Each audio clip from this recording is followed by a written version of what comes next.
আসসালামু আলাইকুম, hello everybody, সবাই কেমন আছেন? আশা রাখি সবাই অনেক ভালো আছেন। আমি পূরবী, চলে আসছি পূরবীস রেসিপি থেকে আপনাদের সাথে শীতের এই সকালে একটা মজার নাস্তা শেয়ার করব, আর আপনাদের সাথে একটু গল্প করব। আজকে খুব গল্প করতে ভালো লাগছে, সবসময় তো গল্প করি। শীতের সকাল, মনে হচ্ছে ঝাল ঝাল একটা মজার রেসিপি, মানে নাস্তা বানাই। আমার ইদানিং, আগে আমি খুব আর যাই করি, নাস্তাটা আমি খেতাম, ইদানিং আমার আসলে কিছুই খেতে ভালো লাগে না। মানে জাস্ট তা ভাবলাম যে মানে কি বললাম তো যে আসলে কি জানি, অনেক সময় হয় না খাবারের রুচি থাকে না, ওরকম কিছু একটা হবে। তো আমার এখন মনে হলো যে একটা মানে কি বলে যে খুব শর্টকাটে, মানে একটা মোগলাই পরোটা বাসায় কেনা পরোটা দিয়ে আপনাদের বানিয়ে দেখাচ্ছি। আমাদের ট্র্যাডিশনাল মোগলাই পরোটাতে তো মানে সব কিছু ফ্রেশ প্রিপেয়ার করতে হয়, সব কিছু বলতে মানে ডোটা। আর এখানে আমি কেনা পরোটা দিয়ে করব, আপনাদের দেখাচ্ছি কিভাবে ঘরের পরোটা দিয়ে মানে চটপট করে একটা মোগলাই পরোটা বানানো যায়। তো আমি ঝাল ঝাল করে, যেহেতু কাঁচামরিচ সব কিছু দিয়ে ঝাল করে পরোটাটা বানাবো। তো চলুন দেখাই কিভাবে আমি আমার আজকের ব্রেকফাস্টটা তৈরি করছি, আর সাথে আপনাদের সাথে একটু শেয়ার করছি।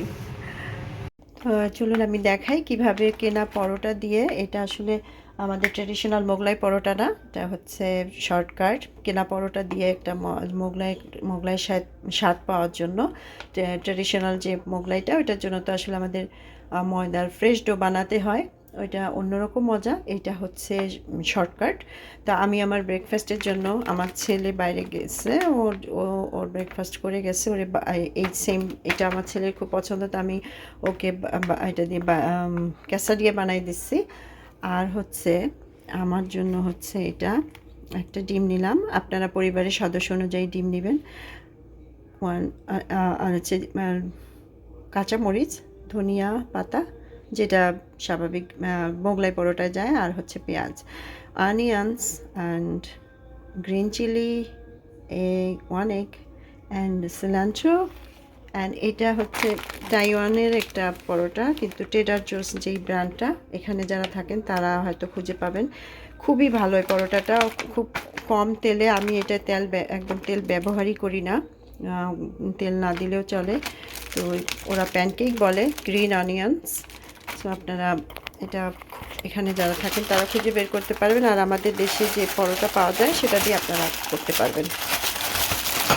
তো ব্রেকফাস্টে আমি ওই যে বললাম আমার কিছু খেতে ভালো লাগছিল না, তো আমি জানি এটা আমার জন্য অনেকটা বেশি হয়ে যাবে, তারপরেও একটু করে ফেলি আর আপনাদের একটু শেয়ার করি। আমি এখানে প্যানের মধ্যে এটা দিয়ে দিলাম, একটু যখন সফট হবে তখনই আমি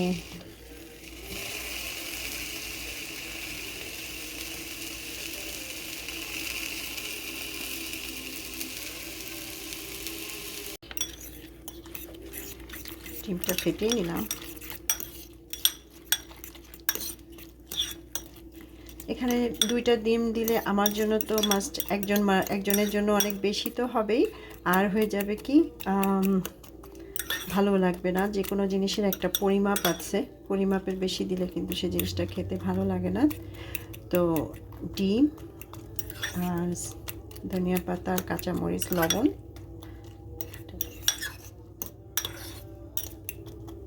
আমি অবশ্যই সবসময় একটু পেঁয়াজটা বেশি ব্যবহার করি, যেহেতু আমি পেঁয়াজটা লাইক করি।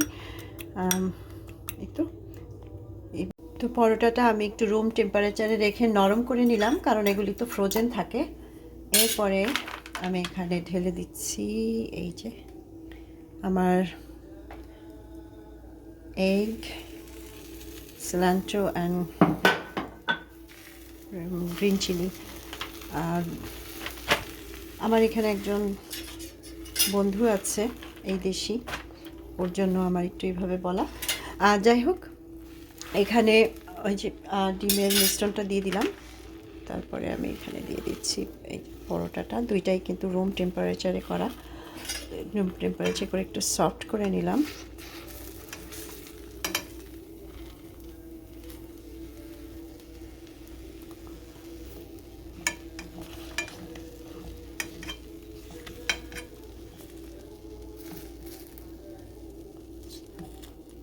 আমি একটু সিল করে নেওয়ার চেষ্টা করছি দুই পাশে, জানি না কতটুকু সিল হবে।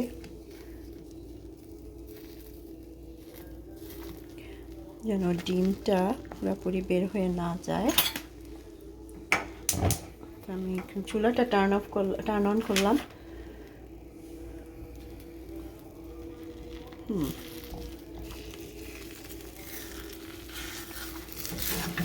আমি কিন্তু আমার এই পরোটাটায় কোনো তেলই দেই নাই, তবে যখন করবই যখন আমি একটু বাটার দিলাম, জাস্ট সামান্য একটু বাটার দিলাম।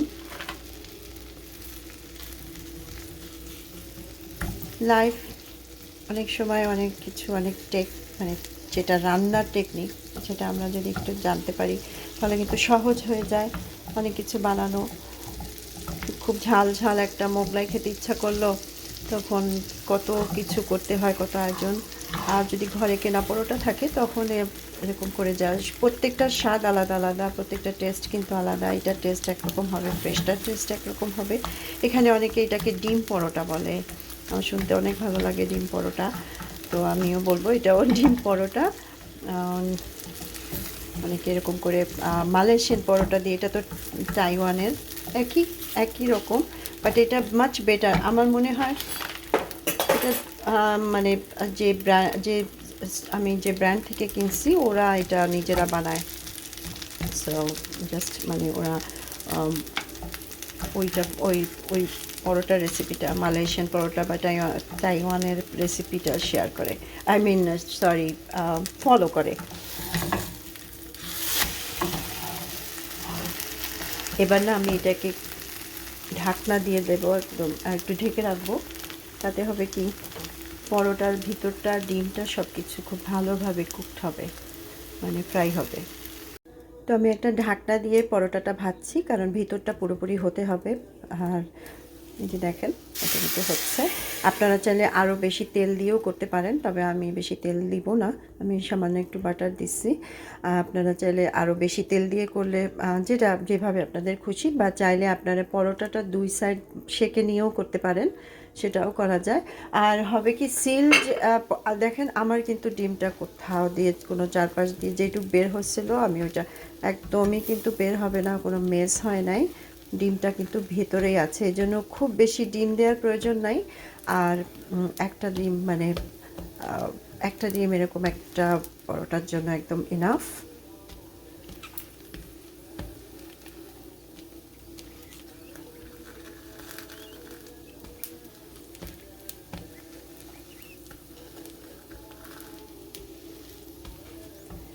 ঢাকনা দিয়ে করার কারণ হচ্ছে, তো ফ্লিপ করে দিলাম যে ভেতরটা খুব ভালোভাবে কুক হোক। এবার অন্য পাশটাও খুব ভালো করে হোক, সেই পর্যন্ত একটু অপেক্ষা করি। তো দেখি এখন এটার কি অবস্থা। ও মাই গড, একদম ফুলে টুলে খুব সুন্দর একটা, দেখেন ফুলে একদম। আমি আরও কিছুক্ষণ এটাকে রাখবো, কারণ আমি চাচ্ছি ভিতরে ডিমটা একদম সুন্দর হয়ে, মানে একদম যেটা আমাদের মোগলাই পরোটার মধ্যে হয়। এখানে ঢেকে ঢেকে করার মানেই হচ্ছে, কারণ আমি অল্প তেলে করলাম। আপনারা যারা তেল বেশি খেতে পছন্দ করেন না, তারা এটাকে অল্প তেলে এরকম ঢেকে ঢেকে করবেন। আর যদি একটু বেশি তেল দিয়ে মোগলাইয়ের মতো করতে চান, তখন তো বলবো যে দুই সাইডটা এরকম সিল করে দিবেন, না হলে ডিমটা বের হয়ে যাবে।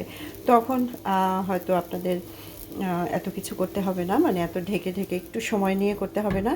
আর যদি আমার মতো এরকম কম তেলে করতে চান, তাহলে অবশ্যই ঢেকে করতে হবে, কারণ তা না হলে ভেতরটা হবে না, এই সাইডগুলি পুড়ে যাবে, ভেতরটা হবে না।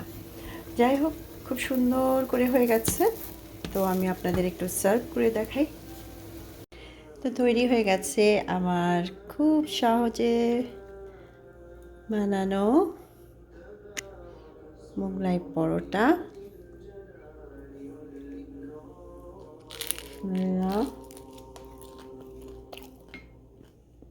খুব মজা হয়েছে। ভিতরের ডিমটা একদম আমাদের সেই দেশি মোগলাই পরোটা, সরি